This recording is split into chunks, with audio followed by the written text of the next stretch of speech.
The first signs of decline in Bodie appeared in 1880 and became obvious toward the end of the year. Promising mining booms in Butte, Montana, Tombstone, Arizona, and Utah lured men away from Bodie. The Lester E. Bell House. Canadian Lester E. Bell was in charge of the cyanide plant built by the Standard Company. Introduced to this country in the 1890s, the cyanide process extracted gold from otherwise worthless mill tailings and low-grade ore. Bell's wife, Charity, was the sister of Martha, the wife of James Cain. Bell's son Lester L. became an assayer for Bodie's mining companies.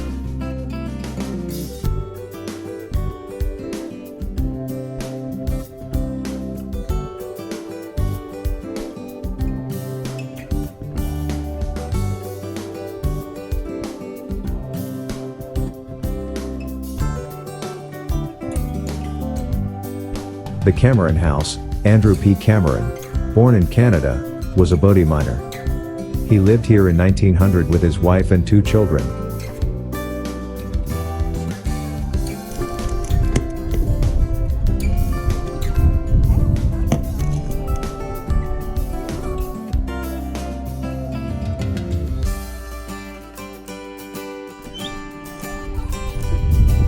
How is it?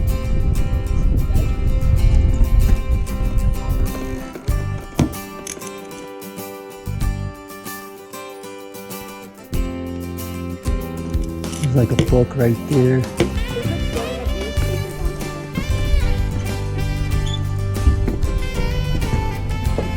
I wonder what happens if I ever jump on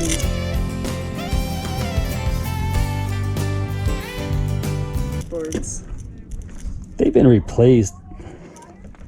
The boards themselves, they're not from the original time. Well, yeah, obviously, but They would be all rotted out.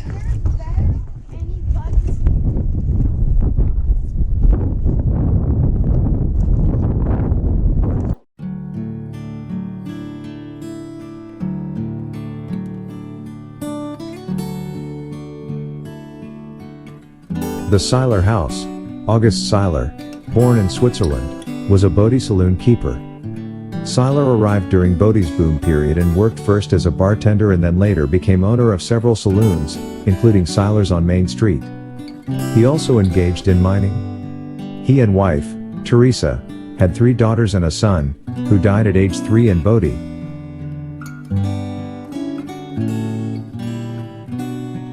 The Donnelly House. Butcher Charlie Donnelly and his wife, Annie Pagden, an English artist, lived here originally. In early 1900s, Emil W. Bileb and his wife, Dolly, daughter of James and Martha Cain, lived in this house, which still has hops growing on the porch.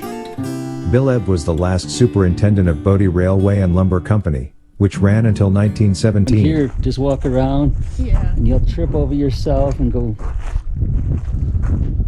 It's so hard because you want to go through everything.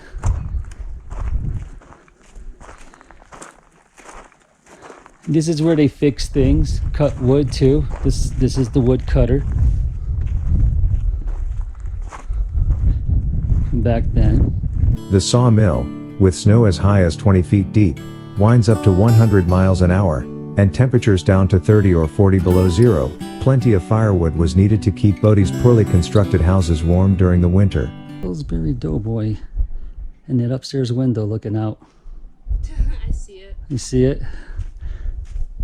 I'll come back to this one. Let me go over and get a closer look. But yeah, this is the old saw, the mill.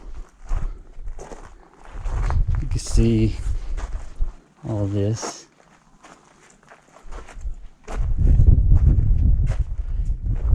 I know your generation don't think about it, but the history behind all this. The winter of 1878-79 was especially severe, and some new arrivals were not adequately prepared. Many died of exposure or disease. I'll be able to tell on the map that they gave us. I paid $3 for it, so I can look it up.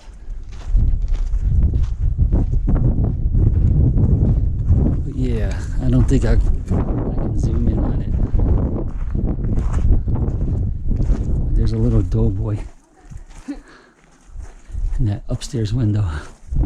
It almost looks like someone's living there now.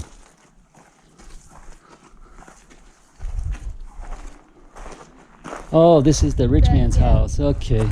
Came around in a huge circle. That's because we skipped this part and you said, no, this isn't part of the tour. Well, it is part of the tour just later on. Yeah. I'd rather go like down the rows. So let's go up here.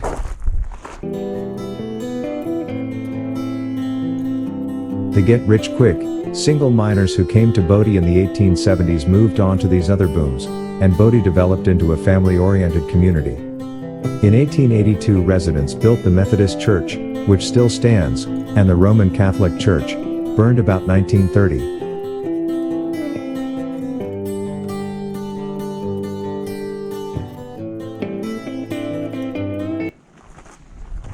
I wouldn't mind dying here. Living out the rest of my days here. Away from everything. Despite the population decline, the mines were flourishing, and in 1881 Bodie's ore production was recorded at a high of $3.1 million. Also in 1881, a narrow gauge railroad was built called the Bodie Railway and Lumber Company, bringing lumber, cordwood, and mine timbers to the mining district from Mono Mills south of Mono Lake.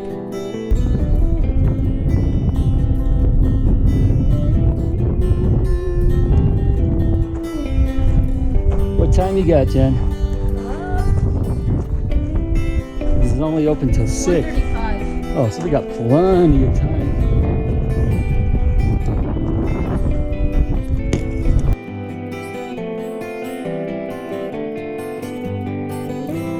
Can't really see nothing through this window. So welcome to Bodie, California.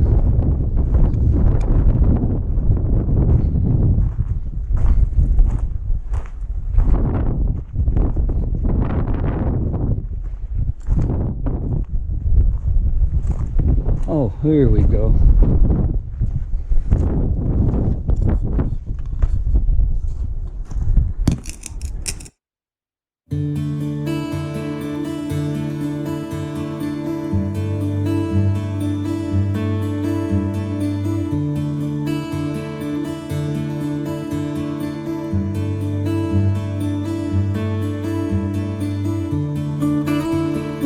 The Mcdonald House, Dan McDonald, was injured in the 1879 explosion at the Standard Powder magazine. This house was later owned by the Burkham family. Solomon Burkham operated a store on Main Street in the 1880s and 1890s.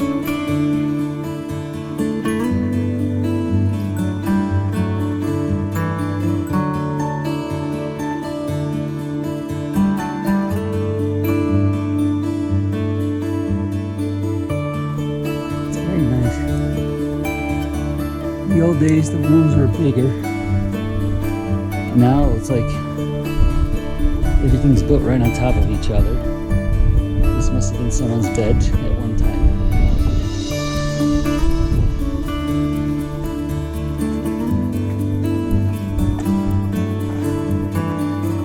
Oh, look at that. See?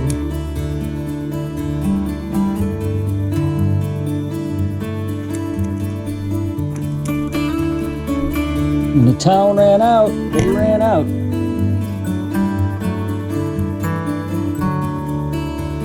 Like there's nothing left here for us. Everybody left. And they left the tables and the stove just as they were cooking and turned everything off and left. It's like something happened. They only had seconds to get out. Was there?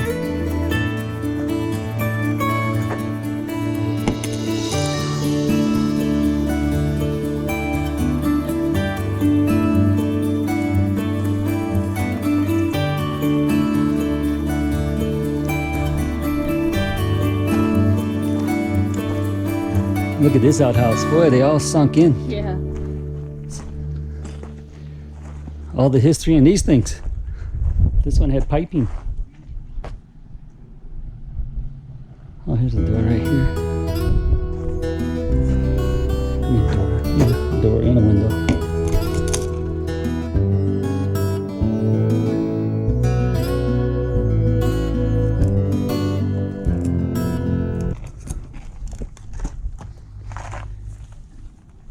and there was a lot more here. And I don't know why back in the day the Asian population was always separated from the regular population. So every historic town you go to, it's like that.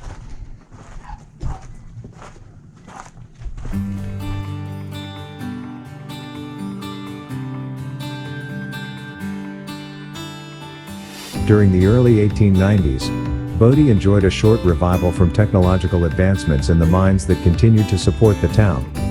In 1890, the recently invented cyanide process promised to recover gold and silver from discarded mill tailings and from low-grade ore bodies that had been passed over.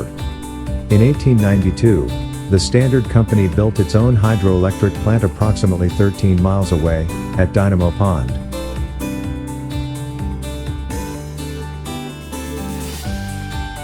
The plant developed a maximum of 130 horsepower and 3,530 volts alternating current, AC, to power the company's 20-stamp mill. This pioneering installation marked the country's first transmissions of electricity over a long distance. See, in Ryle Light, you have even less. This looks like a vehicle, Jen.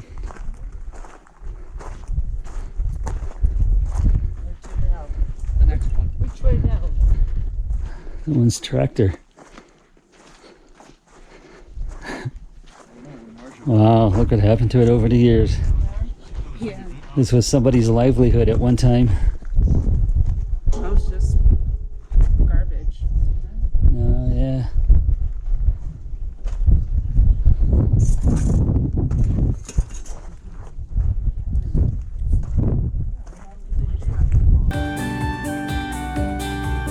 The Metzger House, Henry Metzger, born in New York, came to Bodie in 1878 to work for the Standard Company.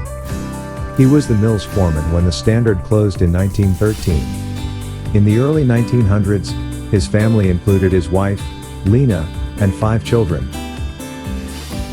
Nice.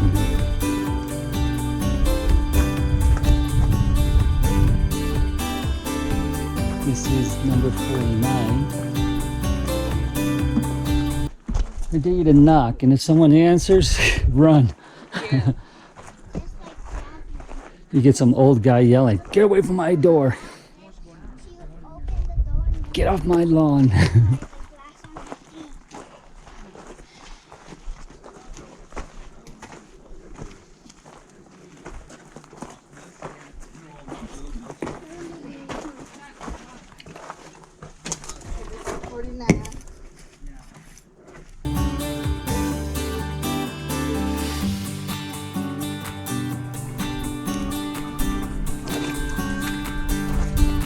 I just like to see what the insides look like. They did a good job back then. They did. The building, when you saw it on TV, it's like, how could they live in those old things? They should quit develop. But then when you look at it, it's like, wow, it's better than what we have now. Oh, there's a window too. Do you want to look at the map? All right.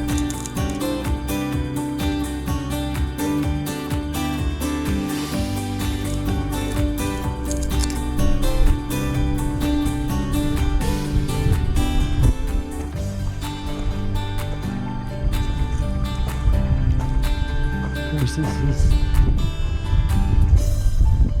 is probably just the barn.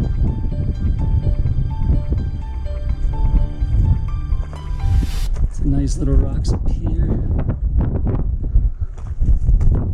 As you can see, they had to use stuff to support it, beams. 'Cause otherwise these things would just fall down, some of them. Kids used to play back here.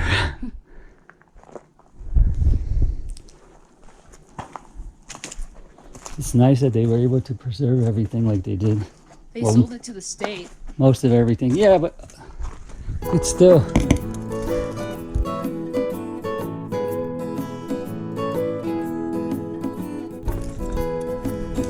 By the time the state gets some places, it's just ruins. You might have 1 or 2 buildings still standing. This must have been someone's basement. This is probably a basement to someone's house. Probably where they stored the meats. Because I don't think they had refrigeration back then. No. Oh, there's stuff over there. And also the jail. John Wayne was at the jail.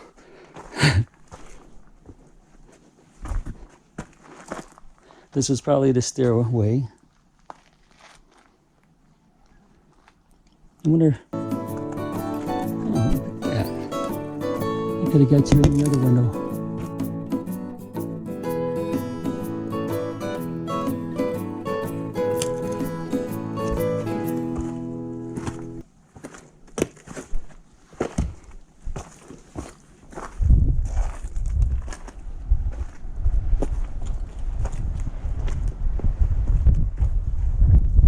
I just want to see where this goes. It's a little path.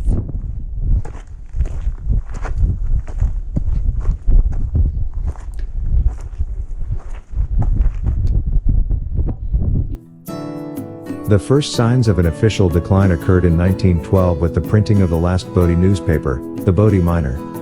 In a 1913 book titled California Tourist Guide and Handbook, Authentic Description of Routes of Travel and Points of Interest in California, the authors, Wells and Aubrey Drury, described Bodie as a mining town, which is the center of a large mineral region. They referred to 2 hotels and a railroad operating there.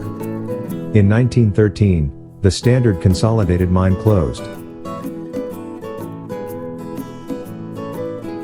Mining profits in 1914 were at a low of $6,821. James S. Kane bought everything from the town lots to the mining claims, and reopened the Standard Mill to former employees, which resulted in an over $100,000 of profit in 1915. However, this financial growth was not in time to stop the town's decline. In 1917, the Bodie Railway was abandoned and its iron tracks were scrapped. So you can see the cans from back then, the aluminum stuff.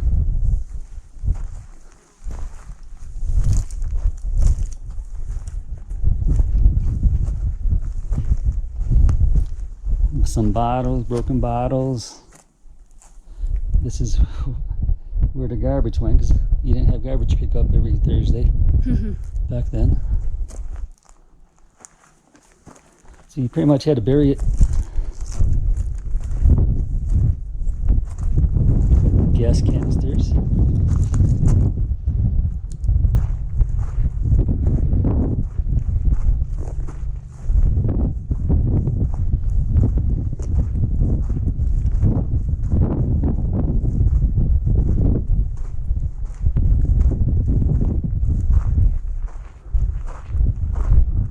Tom Miller Stable and Ice House.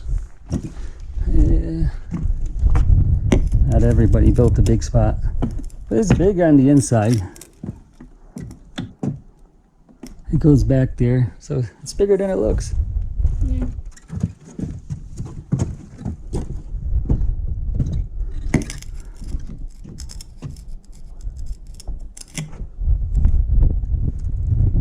Okie doke.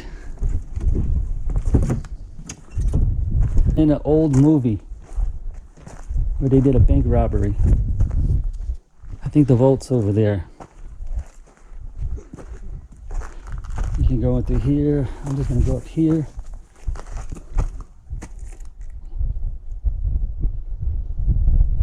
These were the doors. Strong doors. Yeah. And over there is the firehouse. That little building over there.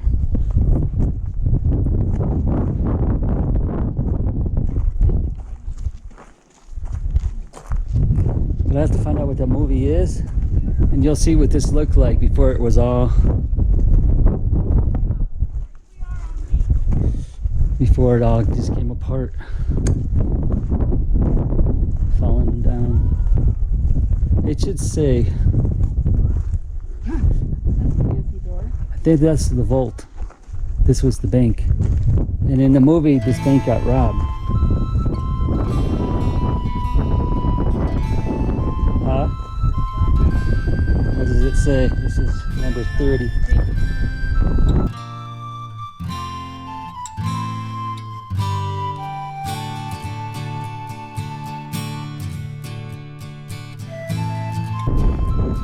that Jimmy Stewart?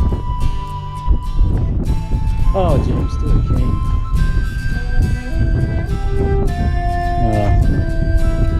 Let's see the last name. James S. Cain bought the bank, founded by E.L. Benedict, in 1890. Despite Bodie's Wild West reputation, its bank was never robbed. A nighttime burglary on September 1, 1916, however, yielded $2,000 in cash, some bullion, and other valuables.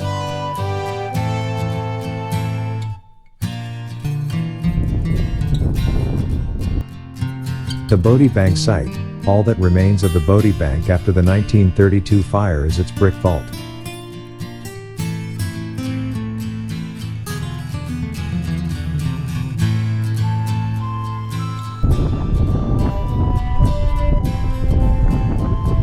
And there's the safe. Yeah, I think that's the one that got robbed in the movie. And there was a building standing here. So here we are. Hollywood history here too. And then here's more to it.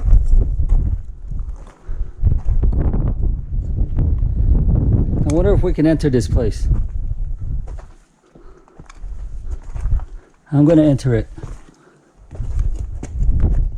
The last mine closed in 1942, due to War Production Board Order L-208, shutting down all non-essential gold mines in the United States during World War II. Mining never resumed after the war.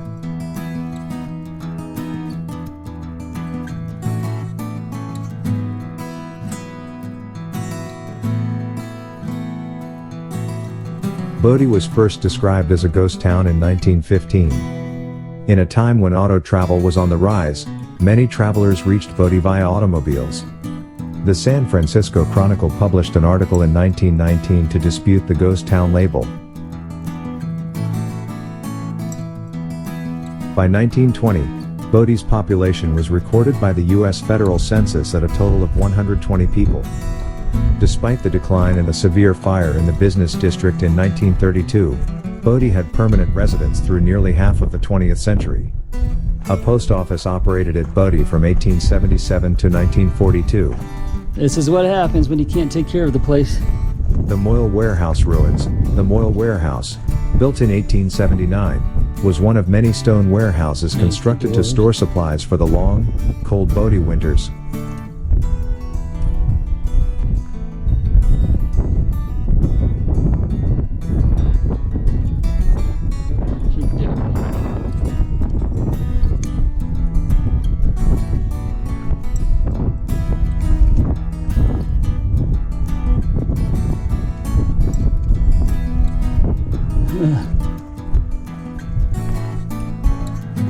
Now I'm thirsty.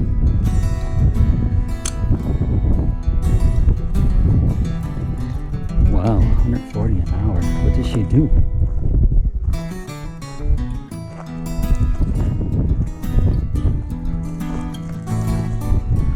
This was something here too. Yeah, some of the places not everything could be saved. I'm just gonna see what this.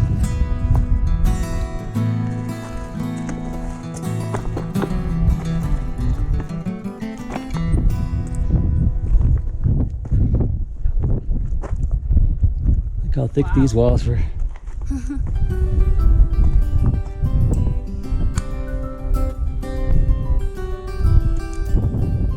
Something was being protected here.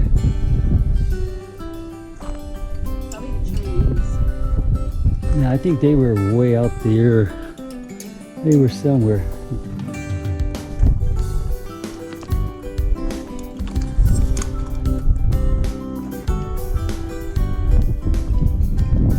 Ooh.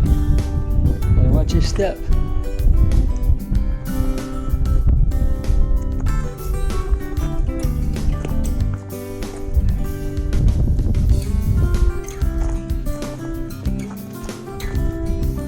This was a well right here.